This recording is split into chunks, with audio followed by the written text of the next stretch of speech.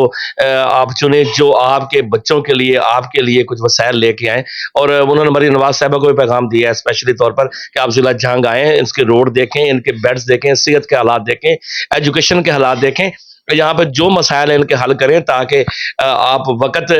کی جو ہے اب وزیر اعلیٰ پنجاب ہے اور ماں کا کردار ادا کر رہی ہیں، بچوں کو وہ دودھ دے رہے ہیں، اچھا کام ہے، باقی مسائل بھی حل کرنے کے لیے اپنا بھرپور کردار ادا کریں۔ اپنا بہت سارا خیال کیے گا۔ آپ کا ہوسٹ غلام شبیر تھا۔